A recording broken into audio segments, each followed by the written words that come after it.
The warning bells screamed through the corridors of the Valthrine Deep Space Monitoring Station. Commander Kyril rushed to the main observation deck, his silver uniform still wrinkled from his brief rest period. The massive space station hung in the darkness between stars, its sensors reaching out across thousands of light-years to watch for threats to the Valthrine hegemony. "Report," Kyril barked as he stepped onto the bridge. His voice carried the authority of someone who had conquered 12 star systems for his people. Science Officer Nexus looked up from his console, confusion written across his pale blue features. "Sir, we are detecting 3 massive energy signatures at the edge of Sector 7. The readings make no sense." Kyril moved to stand behind Nexus, studying the holographic display that showed the outer reaches of Valthrine space. 3 bright DOTs pulsed on the screen, each one representing something that should not exist according to everything they knew about physics. "Explain what you mean by no sense," Kyril said, his voice growing colder. Nexus touched several controls, and the display zoomed in on the 3 contacts. "The energy output from each vessel is massive, sir. Our computers estimate each ship is generating power equivalent to a small star, but the mass readings suggest they should have collapsed into black holes long ago." The other officers on the bridge had stopped their work to listen. The Valthrines had been the dominant force in this part of the galaxy for over 2,000 years. Their technology had never encountered anything it could not understand or defeat. "Show me the movement patterns," Kyril ordered. The display changed to show the path the 3 objects had taken over the past 6 hours. They moved in perfect formation, traveling at speeds that should have torn apart any known material. Even Valthrine dreadnoughts, the most advanced warships in the known galaxy, could not match such velocity without their hulls breaking apart from the stress. "Have you confirmed these readings?" Kyril asked. "Yes, sir. I have run diagnostics on all sensor arrays 3 times. Everything is functioning perfectly. These readings are accurate." Kyril studied the display for several long minutes. In his 40 years of military service, he had seen the Valthrines crush dozens of alien species. Some had tried to resist with primitive nuclear weapons. Others had advanced energy shields that lasted a few minutes against Valthrine plasma cannons. None had ever presented technology that their sensors could not understand. "What is their heading?" he asked. Nexus manipulated the controls again. "They appear to be on a direct course for the Kepler mining colony. At their current speed, they will arrive in approximately 18 hours. The mining colony was home to nearly 50,000 Valthrine civilians. It was also completely defenseless, relying on the reputation of the hegemony to keep it safe. No one had ever been foolish enough to attack Valthrine territory." "Sir," Communications Officer Thymel spoke up from his station. "Should we attempt to make contact?" Kyril considered. This standard protocol demanded that unknown vessels identify themselves before entering Valthrine space. However, these readings suggested they were dealing with something unprecedented. "Not yet," Kyril decided. "Deploy a Class 3 reconnaissance probe. I want detailed scans of those vessels." "Yes, sir." The probe launched from the station within minutes, its advanced engines pushing it toward the unknown contacts at maximum speed. The bridge fell silent as they waited for the probe to reach its target. Meanwhile, thousands of light years away, 3 human warships continued their patrol through what they considered empty space. The Soul's Fury led the small formation, its massive hull scarred from countless battles during humanity's recent civil war. Captain Do-Yun Kim stood on his bridge, reviewing reports from the war's end. The conflict had lasted 30 brutal years. Humans had fought humans across 100 star systems, developing weapons and tactics specifically designed to kill their own kind. The war had finally ended 6 months ago, but the scars ran deep throughout human space. "Captain," Lieutenant Hannah Cho called from her tactical station. "I am detecting an unknown contact approaching our position." Captain Kim looked up from his reports. "Details." "Small craft, roughly probe-sized. Advanced propulsion system, but the design is unfamiliar. It appears to be scanning us." Kim moved to stand behind the tactical station. The 3 human ships had been assigned to patrol the outer reaches of human territory, watching for any signs that the Civil War might restart.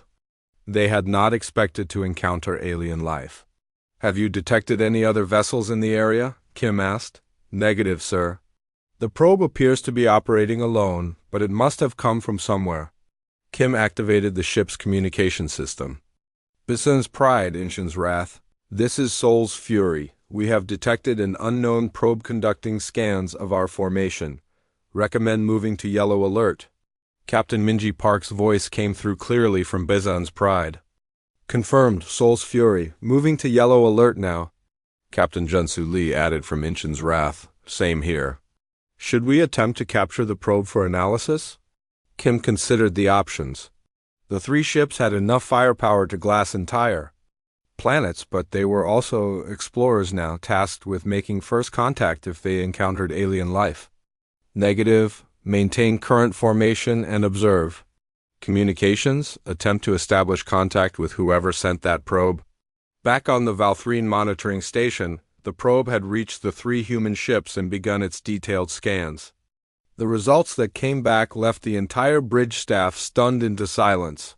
"Sir," Nexus said, his voice barely above a whisper, "the hull composition readings show an unknown metal alloy. The density readings are impossible. The material appears to be both incredibly heavy and incredibly light at the same time." "What about their weapon systems?" Cairo asked. "That is where the readings become truly bizarre, sir. Each ship appears to carry enough firepower to destroy entire fleets. But the energy containment systems they are using should not be possible. Our best scientists said controlled fusion on this scale would be impossible to achieve." Carroll felt something he had not experienced in decades: genuine concern. The Valthrine hegemony had built its empire on technological superiority. They had never encountered any species that could match their capabilities. "Sir," Themel called out, "we are receiving a transmission from the unknown vessels." "Put it through." A human voice filled the bridge, speaking in a language the Valthrine computers quickly translated. "Unknown probe, this is Captain Doyeon Kim of the Earthship Souls. Fury, please identify yourself and state your intentions." "We wish to establish peaceful contact." The bridge fell silent. After 2,000 years of being the dominant force in their region of space, the Valthrines had just encountered something that might be their equal, or worse, something that might be their superior. Chief Scientist Vorak had served the Valthrine hegemony for 60 years. He had analyzed the technology of every species they had conquered. He had seen plasma weapons that could melt mountains and shields that could stop asteroid impacts. But nothing had prepared him for the data streaming in from the reconnaissance probe. "Commander Cairo," Vorak said, his voice shaking slightly, "you need to see these detailed scans immediately." The main display screen showed a 3-dimensional image of one of the human vessels. The Soul's Fury hung in space like a predatory beast, its dark hull reflecting no light. Weapon ports dotted its surface in patterns that made no tactical sense to Valthrine military doctrine. "What am I looking at?" Cairo asked. Vorak manipulated the controls, highlighting different sections of the ship. "This vessel is approximately 2 kilometers long and half a kilometer wide. The hull appears to be constructed from an alloy we have never encountered before." "Show me the composition analysis." The display changed to show molecular structures that defied explanation. "The primary hull material contains elements that should not be able to exist in stable form. Our computer suggests the atomic structure is held together by forces we do not understand." Cairo studied the readings with growing unease. "What about their power source?" "That is where the readings become truly impossible, sir." Vorak highlighted the ship's engine section. "They appear to be using controlled nuclear fusion on a scale we believed was purely theoretical. The energy output from their reactors exceeds anything in our fleet by a factor of 10. That cannot be correct. Fusion reactions of that magnitude would consume any containment system within minutes. According to our understanding of physics, yes, but their containment fields are somehow stable. We are detecting exotic matter signatures that suggest they have mastered technologies our best scientists said were impossible. Commander Kyril felt his confidence wavering for the first time in his military career. The Valthrine hegemony had conquered over 40 species.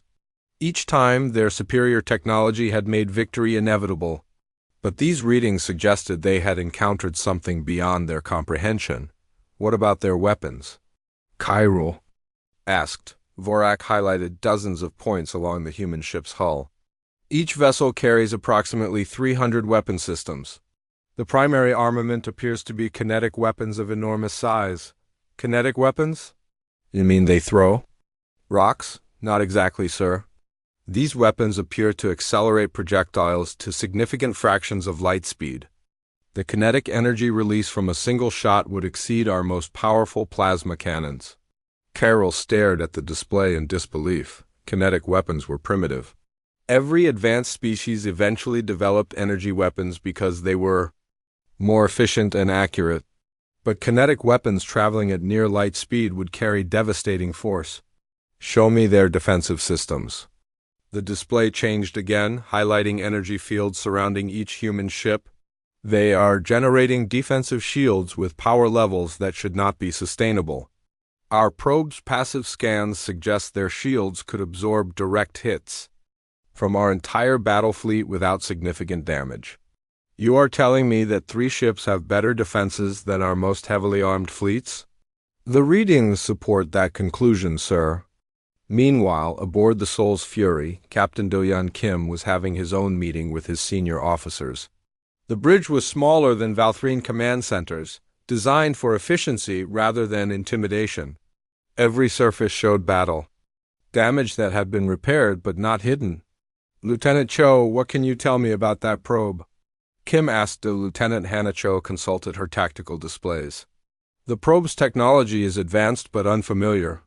The propulsion system uses principles we have not encountered before. However, the material science appears to be less sophisticated than our own. Less sophisticated? Yes, sir. The probe's hull shows signs of conventional metal alloys. Number. Exotic matter reinforcement like our ships use. The power source appears to be standard antimatter containment, efficient but not revolutionary. Communications Officer Teemin Yoon spoke up from his station. Captain, we have received no response to our contact attempts. The probe continues its scans but shows no interest in communication. Kim considered the situation carefully. During the Civil War, unknown contacts usually meant enemy forces preparing for attack, but this was different. This probe belonged to an alien species, and first contact protocols demanded caution. Tactical assessment, Lieutenant Cho. The probe poses no direct threat to our vessels. However, its presence suggests a larger fleet or base nearby. Recommend maintaining yellow alert until we determine their intentions. Captain Kim activated the fleet communication system. Basun's Pride, Inchin's Wrath, this is Soul's Fury actual. What are your assessments of the alien probe? Captain Minji Park's voice came through clearly. Soul's Fury, our analysis matches yours. Advanced propulsion and sensors, but conventional materials and power systems. My science officer suggests their technology focuses on different areas than human development. Captain Jinsu Lee added his observations. Agreed, the probe's design. Philosophy appears to prioritize sensor capability over durability. It would not survive long in a combat environment. Any signs of additional contacts? Negative on additional contacts, but our long-range sensors are detecting massive energy signatures at the edge of sensor range. Something large is out there. Back. On the Valthrine monitoring station, the analysis continued. Chief Scientist Vorak had called in his entire research team to verify the impossible readings. Sir, one of his assistants reported, we have completed comparative analysis with our database of known technologies. These human vessels exceed our capabilities in every category we can measure. Vorak felt a chill run down his spine. Every category? Power generation, defensive systems, weapons yield, propulsion efficiency, material science. In some areas, they exceed our capabilities by orders of magnitude. How is that possible? We have conquered dozens of species. We have incorporated the best technologies from each civilization into our own. Unknown, sir. Either these humans have had access to resources we have never encountered, or they have developed along completely different technological paths. Commander Kyril studied the tactical display showing the 3 human ships. They moved with precision. That spoke of experienced crews and advanced coordination systems. Their formation was tight but flexible, ready to respond to threats from any direction. Have you identified their species? Kyril asked. Preliminary analysis of their communication. Signals suggest they call themselves humans. They appear to originate from a star system approximately 50 light-years from our current position. 50 light-years? Our scouts reported that region as uninhabited. Our scouts may have been mistaken, sir. Or perhaps human expansion is very recent. Kyril made his decision. The Valthrine hegemony had not achieved dominance by backing down from challenges. These humans, regardless of their technology, needed to understand that they had entered Valthrine space without permission. Signal the battle fleet, Kyril ordered.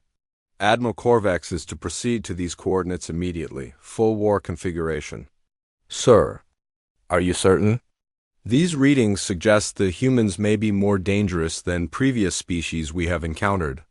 That is exactly why we must act decisively. If we allow an unknown species with superior technology to operate freely in our territory, it will encourage others to challenge our authority. Vorak looked at the readings one more time. Sir, I recommend extreme caution. These humans appear to have mastered technologies that took us centuries to develop. Their weapons could pose a significant threat to our forces. Our fleet consists of 16 heavy warships with crews trained in conquest.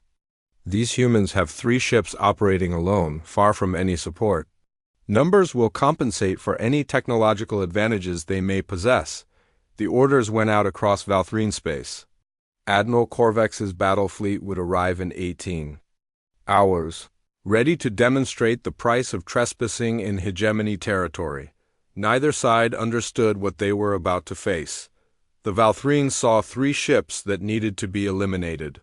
The humans saw potential first contact with an alien civilization. Both were about to learn that first impressions could be fatally wrong.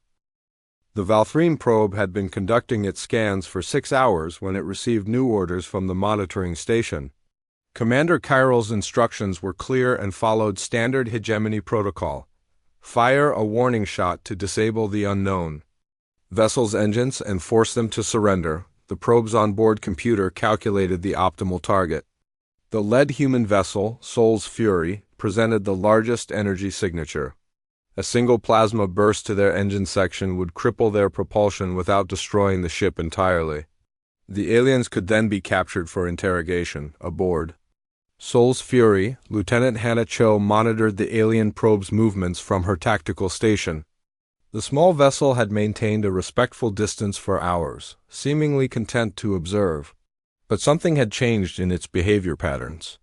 Captain, Cho reported, the probe is altering course. It appears to be moving to an attack position. Captain. Do-Yun Kim looked up from his command chair. During 30 years of civil war, he had learned to trust his tactical officer's instincts. Define attack position. The probe has rotated to bring weapon systems to bear on our engine section. Energy buildup detected in what appears to be a plasma cannon. Kim felt his blood go cold. First contact was about to become first combat. All ships, red alert. Raise shields and prepare for hostile action. The warning klaxons echoed through all 3 human vessels as combat systems came online.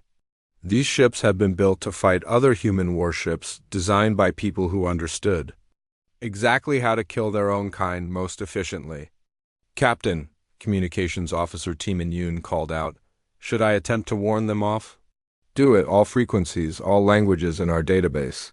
Yoon's transmission went out across space in dozens of languages. Unknown vessel you are targeting? A peaceful exploration fleet. We do not wish conflict. Please respond. The Valthrine probe's computer registered the transmission but dismissed it as irrelevant. Warning shots were standard procedure when dealing with primitive species. Most surrendered immediately when they realized they faced superior Valthrine technology. The probe fired. A lance of superheated plasma erupted from the small vessel, traveling toward Sol's Fury at significant fraction of light speed. The energy bolt carried enough power to melt through the armor of most alien warships and disable their engines permanently. It struck Sol's Fury's shields and simply disappeared. The plasma burst, which should have crippled the human vessel, dispersed harmlessly against energy barriers that registered the impact as barely noticeable. The ship's defensive systems had been designed to withstand direct hits from human, antimatter weapons and relativistic kill vehicles. "Damage report," Captain Kim called out. "No damage, sir." Shields absorbed the impact without difficulty. Energy drain was negligible. Lieutenant Cho looked up from her console, her face grim. "Captain, request permission to return fire." Kim stared at the tactical display showing the alien probe. First contact had just become an act of war. The aliens had fired first, without provocation, targeting what they clearly believed was a helpless vessel. Granted. Minimum force. Disable their probe. Aye, sir. Firing railgun minimum charge. Sol's Fury's primary railgun was a weapon designed to penetrate the heaviest human battle armor. Even at minimum power, it accelerated a tungsten slug to 12% of light speed. The projectile massed only 50 grams, but at that velocity it carried the kinetic energy of a nuclear weapon. The tungsten slug crossed the distance to the Valthrine probe in less than a second. The probe simply ceased to exist. The relativistic projectile passed through the alien vessel as if it were made of paper. The probe's hull, designed to withstand conventional plasma weapons and particle beams, offered no resistance whatsoever. To a projectile moving at such enormous velocity, the destruction was so complete that debris had to be measured in individual atoms. On the Valthrine monitoring station, Chief Scientist Vorak watched his screens in stunned silence. One moment, the probe had been transmitting data normally. The next moment, all signals had stopped. The probe had simply vanished from their sensors. What happened to the probe? Commander Kyril demanded. Vorak checked and rechecked his readings. "Sir, the probe appears to have been destroyed. Completely destroyed. I am detecting no debris larger than molecular fragments." "Destroyed by what? Did their engines explode?" "Unknown, sir. Our sensors registered a brief energy spike from one of the human vessels. Then the probe disappeared. Whatever weapon they used, it was powerful enough to completely vaporize our probe in a single shot." Kyril felt a chill run through his body. Valthrine probes were built to survive attacks from entire fleets. Their armor could withstand direct hits from the most powerful weapons in the hegemony arsenal. But these humans had destroyed one with what appeared to be a casual shot. "Are you certain the probe was destroyed and not simply disabled?" "Completely certain, sir. We are detecting trace radioactive signatures consistent with matter conversion at the atomic level. Whatever hit our probe released enough energy to break apart the molecular bonds of the hull material." Meanwhile, aboard the 3 human ships, the officers were dealing with their own shock. They had expected alien technology to be different from human designs, but they had not expected it to be so fragile. "Tactical assessment," Captain Kim ordered. Lieutenant Cho consulted her readings. The probe was destroyed by a single railgun slug at minimum power. Analysis of the debris pattern suggests their hull materials are significantly less dense than our own armor. The vessel appears to have been designed to operate in a low-threat environment. Low-threat environment? Yes, sir. The probe's defensive systems were minimal. It would not have survived even a few seconds in combat against human opponents. Captain Kim activated the fleet communication system. "All ships, this is Sol's Fury. We have been fired upon by an alien probe and have responded with appropriate force. The probe has been destroyed. Maintain red alert and scan for additional contacts." Captain Minji Park's voice came through from Bazin's Pride. "Sol's Fury, we confirm the probe's destruction. Our sensors detected no additional contacts in the immediate area." Captain Jinsu Lee added from Inchin's Wrath. "Same here. but long-range sensors are still detecting those massive energy signatures at the edge of our range. Something big is headed our way. Back on the monitoring station, Commander Carroll was making the most important decision of his career. The humans had just demonstrated weapons capability that exceeded anything in the Valthrine arsenal. A single shot had completely destroyed a probe that should have been able to survive attacks from multiple warships. Sir, Communications Officer Thamel reported, Admiral Korvex's battle fleet is requesting permission to engage the human vessels. Tell the Admiral to proceed with maximum caution. These humans have weapons that can completely destroy our vessels with single shots. Sir, Admiral Korvex wishes to know if you are recommending withdrawal. Kyril stared at the tactical display. The three human ships continued their slow patrol, seemingly unconcerned by the destruction of the alien probe. They moved with the confidence of predators who had never encountered anything they could not kill. Negative. The Admiral will proceed as ordered, but he is to assume the humans possess weapons equivalent to our own heavy fleet units.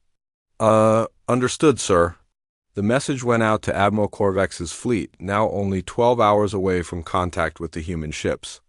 16 Valthrine warships, the most powerful fleet ever assembled, prepared to face 3 vessels whose capabilities they could not understand. Neither side knew that they were about to participate in the most one-sided battle in the history of the galaxy. The Valthrines believed their numbers would overcome any technological advantage the humans might possess. The humans believed they were about to face their first alien fleet in what they hoped could still be resolved peacefully. Both sides were about to learn that some mistakes cannot be undone.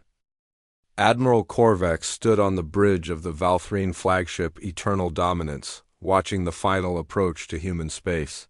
His fleet represented the pinnacle of hegemony military power, 12 heavy cruisers and 4 massive dreadnoughts, each vessel capable of reducing entire planets to molten slag. Admiral, his tactical officer reported, we are detecting the 3 human vessels at the coordinates provided by the monitoring station. They appear to be maintaining standard patrol formation. Korvex studied the tactical display with the experienced eye of someone who had conquered 15 star systems. The human ships moved in a loose triangle, each vessel positioned to provide covering fire for the others. It was a competent formation, but hardly threatening against his overwhelming numerical advantage. Any sign they have detected our approach? Negative, sir. They continue their patrol patterns without any indication of awareness. Admiral Korvex smiled grimly. The humans had destroyed a Valthrine probe, but that had been a small reconnaissance vessel. Now they faced the full might of a hegemony battle. Fleet. No species had ever survived an encounter with such overwhelming force. Signal the fleet, drop out of hyperspace and attack formation. I want those human ships surrounded and disabled before they can respond. Yes, sir. The 16 Valthrine warships dropped out of hyperspace in perfect coordination. They appeared in a spherical formation around the 3 human vessels, each alien ship larger than any human vessel and bristling with weapons that had conquered dozens of civilizations. Aboard Soul's Fury, alarms began screaming the moment the alien fleet appeared. Captain Do-Yun Kim rushed to his command chair as his bridge officers scrambled to assess the new threat.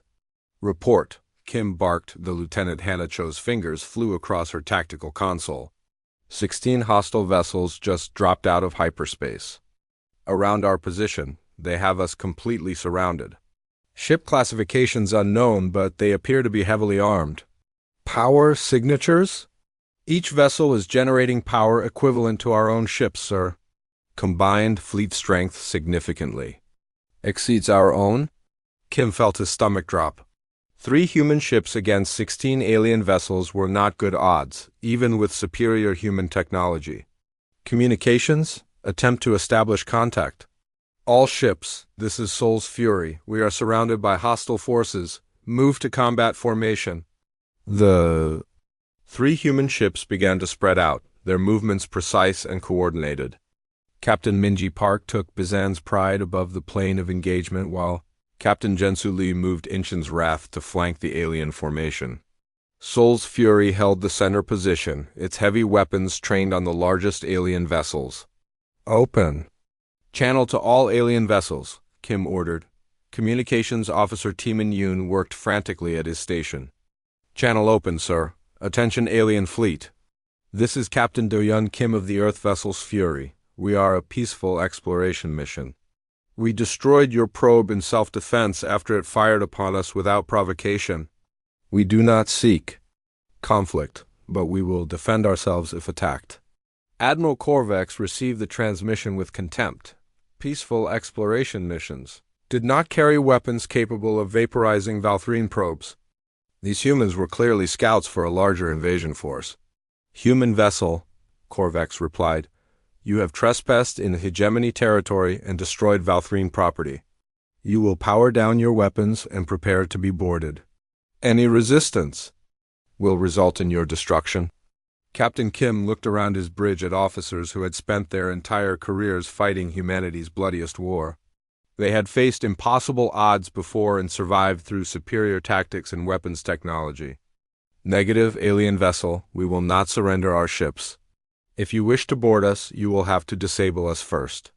Admiral Korvax cut the communication channel and turned to his weapons officer. Target their engines with disable shots.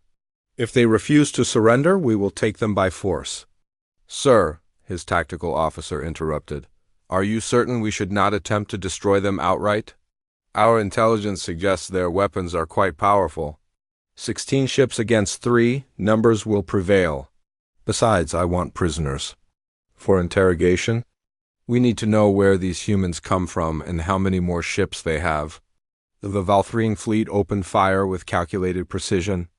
Plasma bolts and particle beams lanced out from every ship in the alien formation, targeting the engine sections of the human vessels with enough combined firepower to cripple a dozen.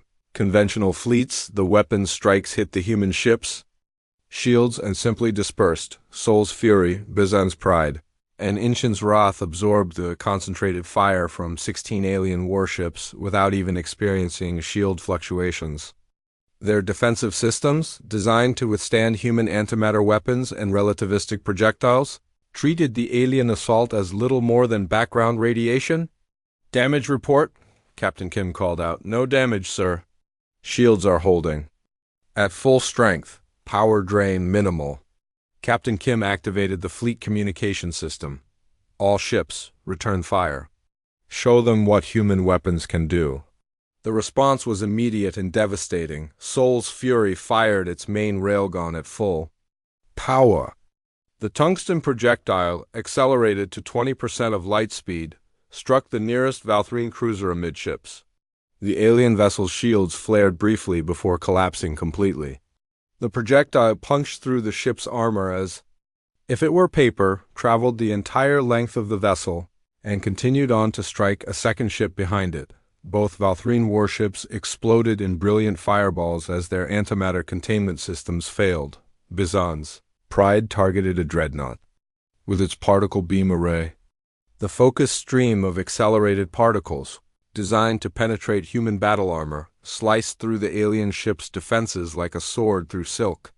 The massive Valthrine vessel broke apart as its structural integrity failed under the assault. Inchin's Wrath fired a spread of antimatter torpedoes at the closest enemy formation. Each torpedo carried enough explosive power to crack a small moon. When they detonated against the Valthrine shields, 3 more alien ships simply vanished in balls of pure energy. In less than 30 seconds, the humans had destroyed 6 Valthrine warships. Admiral Korvax stared at his tactical display in complete shock. Half of his cruiser squadron had been eliminated in the opening exchange. The human weapons were not just powerful, they were impossibly powerful. Damage report, he shouted. 6 vessels destroyed, sir. The human weapons are penetrating our shields as if they do not exist. How is that possible? Unknown, sir. Their projectile weapons are moving at velocities we have never encountered. Their energy weapons are operating at power levels that exceed our most optimistic projections. Korvax realized with growing horror that he had led his fleet into a trap. These were not primitive aliens with lucky technology. These were predators with weapons designed to kill anything they encountered. All ships, emergency withdrawal. Jump to hyperspace immediately. Sir, we cannot retreat. The hegemony has never retreated from inferior numbers. These are not inferior numbers, Korvax snapped. Each human ship appears to be equivalent to our entire fleet. If we stay and fight, we will all die. But it was already too late. The human ships had spread out to surround the remaining Valthrine vessels, their movements coordinated with precision that spoke of years fighting against equally dangerous opponents. Captain, Kim watched the alien formation beginning to collapse as several ships tried to flee. All ships, do not let them escape. If they report back to their fleet command, we will face a much larger force. The three human captains had fought together during the worst years of the Civil War. They knew each other's tactics and capabilities perfectly.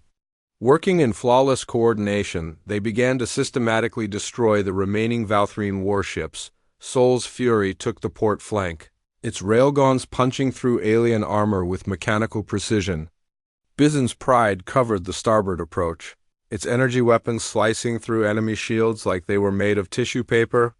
Inchin's Wrath held the center, launching torpedo spreads that eliminated multiple targets with each salvo. The Valthrine fleet, which had conquered 40 species across 2,000 years, was being systematically exterminated by three human warships. Admiral Korvax watched his command dissolve around him as ship after ship disappeared from his tactical display.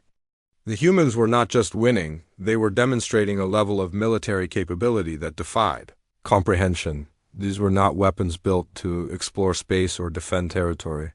These were weapons built by a species that had perfected the art of killing its own kind.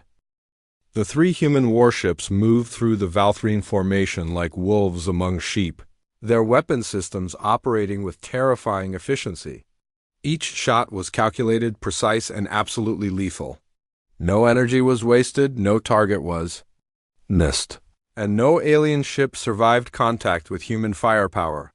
Captain Minji Park stood on the bridge of Bizen's Pride, watching her tactical displays with grim satisfaction.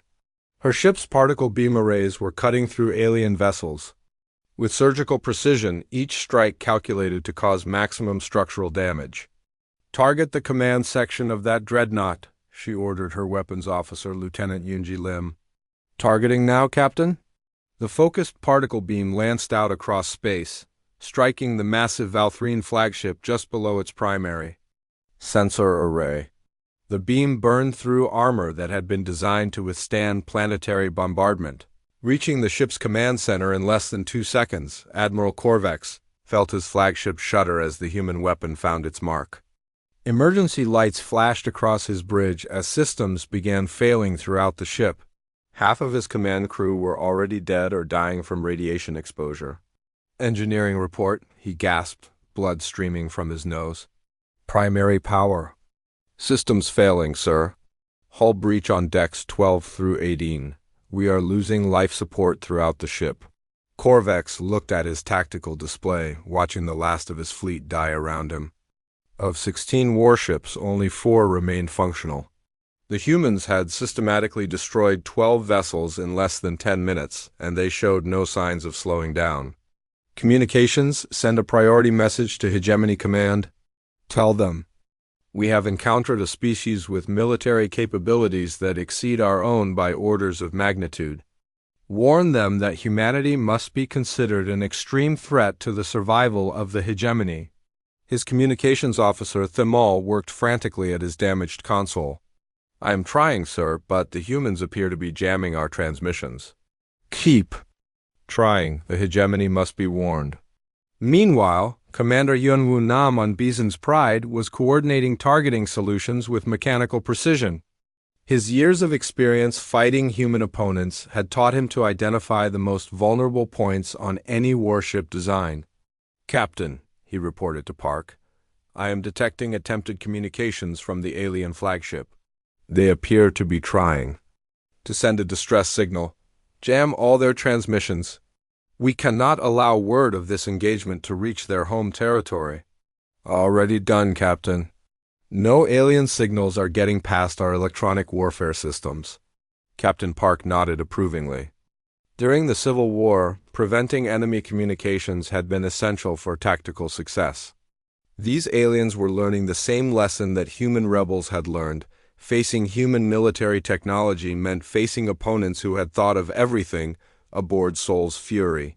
Captain Do-Yun Kim was demonstrating the full horror of human weapons technology. His ship's primary railgun had been designed specifically to penetrate the heaviest human battle stations, and it was proving devastatingly effective against alien armor. "Target that cluster of 3 cruisers," Kim ordered his weapons officer. "Lieutenant Suyao Han." "Targeting solution calculated, Captain. Firing main gun." The railgun slug left Seoul's Fury at 22% of light speed.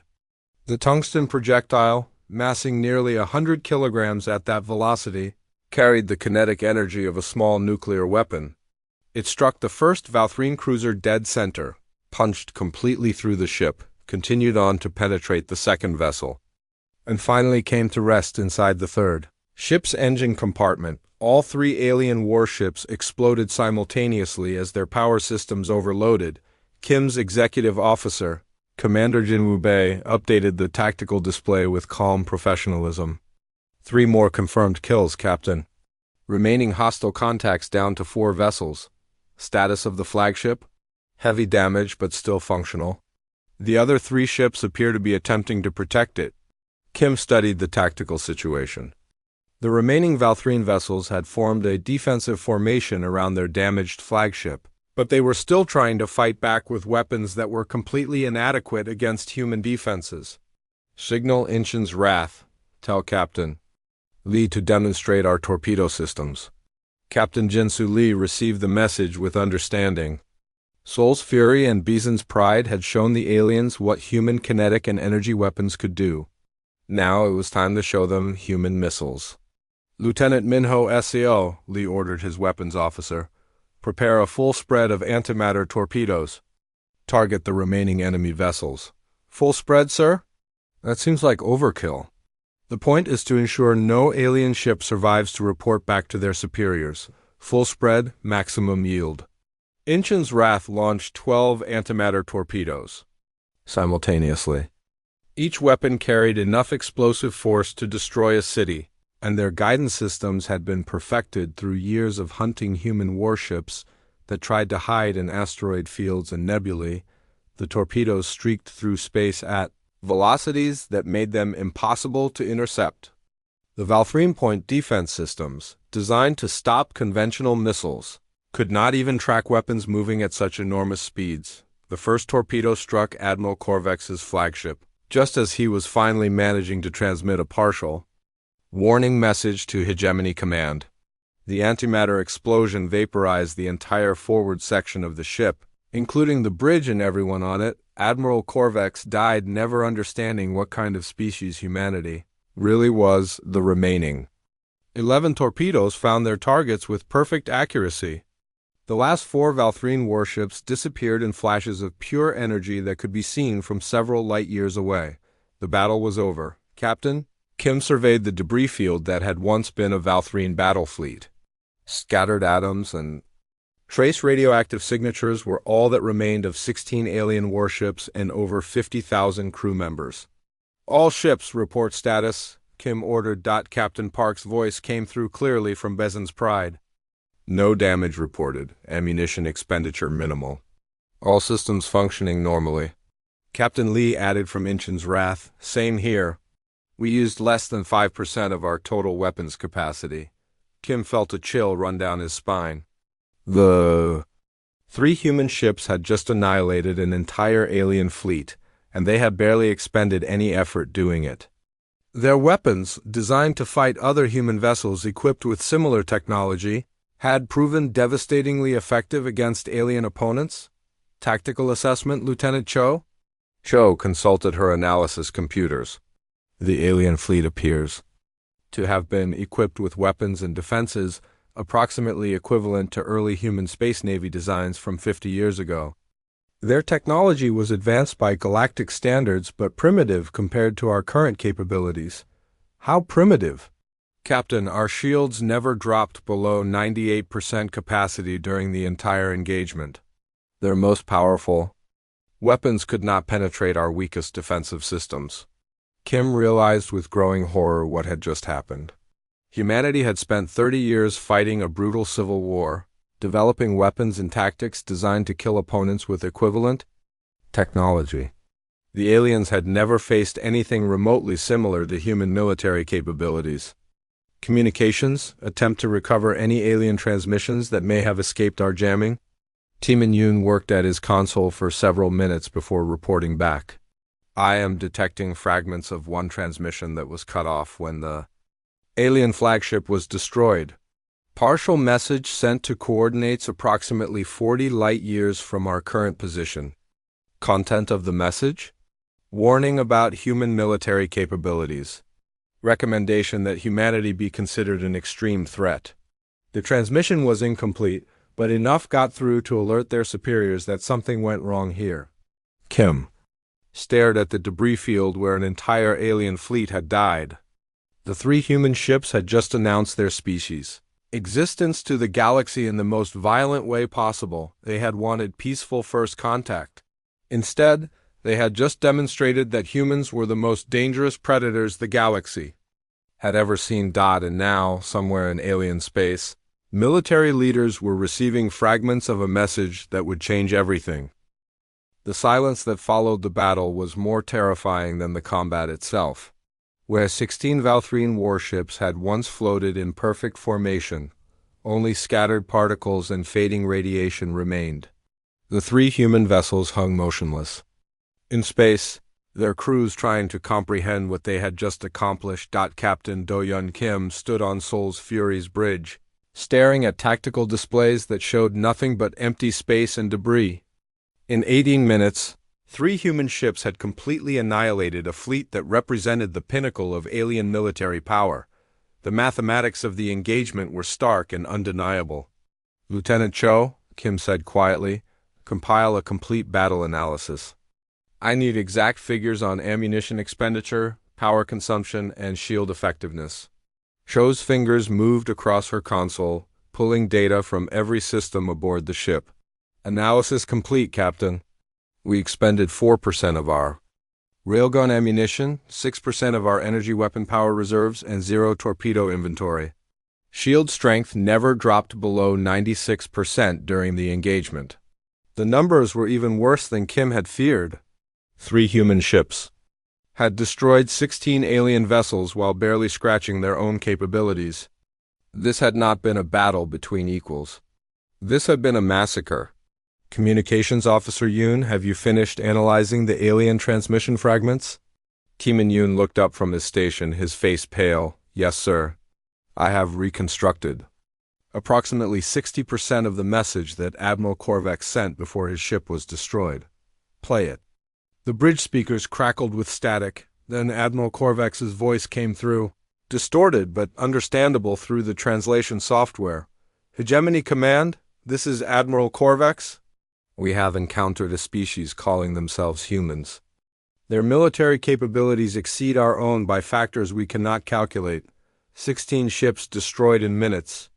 Weapons technology beyond our comprehension. Recommend immediate evacuation of all colonies in this sector. Humanity must be considered an extinction-level threat to the hegemony. The transmission cut off abruptly as Seoul's Fury's torpedo had vaporized the alien flagship. Kim felt his stomach drop. How much of that message reached its destination? Based on signal analysis, approximately 40% was successfully transmitted before the flagship's destruction. Enough to identify us as humans and warn of our military capabilities. Captain. Kim activated the fleet communication system. All ships. This is Seoul's Fury. Prepare for immediate departure to Earth. We have a priority message for Fleet Command. Captain Minji Park's voice came through from Bezin's Pride. Seoul's Fury, are we returning to report first contact? Negative, Bezin's Pride. We are returning to report that humanity has just declared war on an alien empire, and they now know. We exist. The journey back to Earth took 6 days. During that time, the 3 human captains held multiple conferences to discuss what had happened and what it meant for their species. The conclusions they reached were disturbing. Dr. Youngsu, Kong, Seoul's Fury's science officer, presented his analysis of the alien technology to the assembled captains. Based on debris analysis, the Valthrine ships were built using conventional materials and standard physics. Their weapons were plasma-based energy systems with power outputs comparable to early human naval designs. Early designs meaning what? Time frame, Captain Lee asked from Inchin's Wrath. Approximately 50 to 60 years ago, sir, before the Civil War began. Before we developed the weapons and defenses necessary to fight ourselves. Captain Park leaned forward in her command chair. You are saying their entire fleet was equipped with obsolete human technology? Worse than that, Captain. Their technology appears to represent the standard for this region of the galaxy, which means every species we encounter will be decades behind our current capabilities. The implications were staggering. Humanity had spent 30 years in civil war, pushing weapons technology to its absolute limits.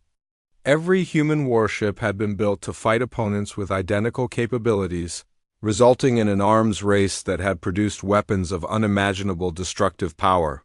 Now, they had discovered that the rest of the galaxy was still using technology equivalent to humanity's past. Commander Yunwoo Nam from Busan's Pride presented the strategic analysis.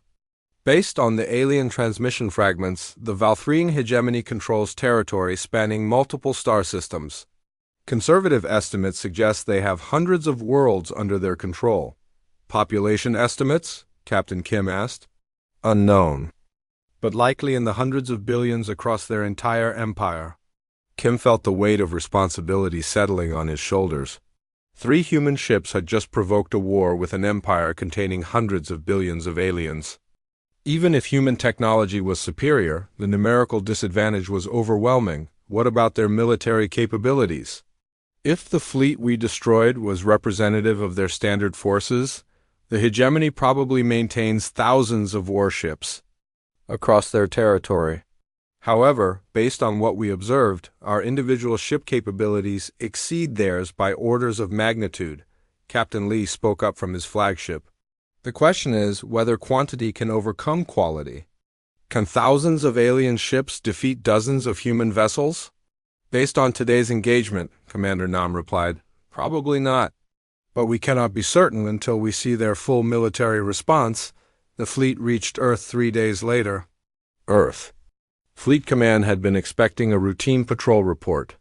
Instead, they received news that changed everything humanity thought it knew about its place in the universe. Admiral Sarah Chun, commander of Earth Fleet, stood in the main briefing room listening to the 3 captains' report with growing alarm. The battle footage from their ship's sensors showed the complete destruction of the Valthrine fleet in stark detail. Let me make sure I understand this correctly, Admiral Chun said. You encountered an alien probe, it fired on you, you destroyed it, and then an entire alien battle fleet arrived to attack you. That is correct, Admiral, Captain Kim replied. And you destroyed all 16 alien ships in less than 20 minutes. 18 minutes and 37 seconds to be precise. Admiral Chin stared at the tactical displays showing the engagement. She had fought through the entire Civil War, commanding fleets in some of humanity's bloodiest battles. She understood exactly what she was seeing. Captain Kim, in your professional opinion, how does human military technology compare to these aliens? Kim exchanged glances with the other 2 captains before answering. Admiral, we are approximately 50 to 60 years ahead of them in every category. Their most advanced warships are equivalent to our pre-war designs. And they now know we exist. Yes, Admiral. They received enough of Admiral Korvex's transmission to identify us as humans and warn their superiors about our capabilities. Admiral Chen walked to the main display, which showed a map of known space around Earth. Human territory consisted of 12 star systems, with a total population of 8 billion people. If the aliens controlled hundreds of worlds, humanity was vastly outnumbered, but humanity had one advantage the aliens could never match. Captains, how long did you serve during the Civil War? 30 years, Admiral, Captain Kim replied. The other 2 captains nodded agreement. And how many engagements? Did you participate in? Over 200 major fleet actions plus countless smaller skirmishes, Admiral Chun smiled grimly. Captains, these aliens have been fighting primitive species with inferior technology for thousands of years. They have never faced opponents who could match their capabilities. Yes, Admiral. But humanity spent 30 years fighting the most dangerous opponents in the galaxy, other humans. Every weapon we built, every tactic we developed, every ship we designed was created specifically to kill people who understood our technology and capabilities as well as we did. The three captains began to understand where Admiral Chun was leading. These aliens want to fight humanity, Admiral Chun continued. They have no idea what they are asking for. They have never faced opponents who understand war the way humans understand war. She turned to face the three captains directly. Gentlemen and lady, prepare your ships for extended patrol. I am authorizing immediate construction of 50 additional warships. When these aliens return, they are going to discover what happens when a species that has perfected the art of killing its own kind decides to turn those skills on someone else. Captain Kim felt a cold smile cross his face. Admiral, what are our rules of engagement? The aliens fired first. They declared war on humanity when they attacked peaceful exploration vessels. Our response will demonstrate why that was the worst mistake they could have made. 40 light-years away, on the Valthrine homeworld, military leaders were receiving fragments of Admiral Korvax's final transmission.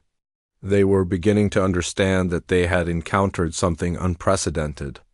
In their galaxy's history, a species that was not only technologically superior, but one that had been forged by decades of warfare against equally dangerous opponents, the Valthrine. Hegemony had ruled their region of space for 2,000 years. They were about to learn that their reign was ending, and it was ending at the hands of a species that understood violence better than any civilization the galaxy had ever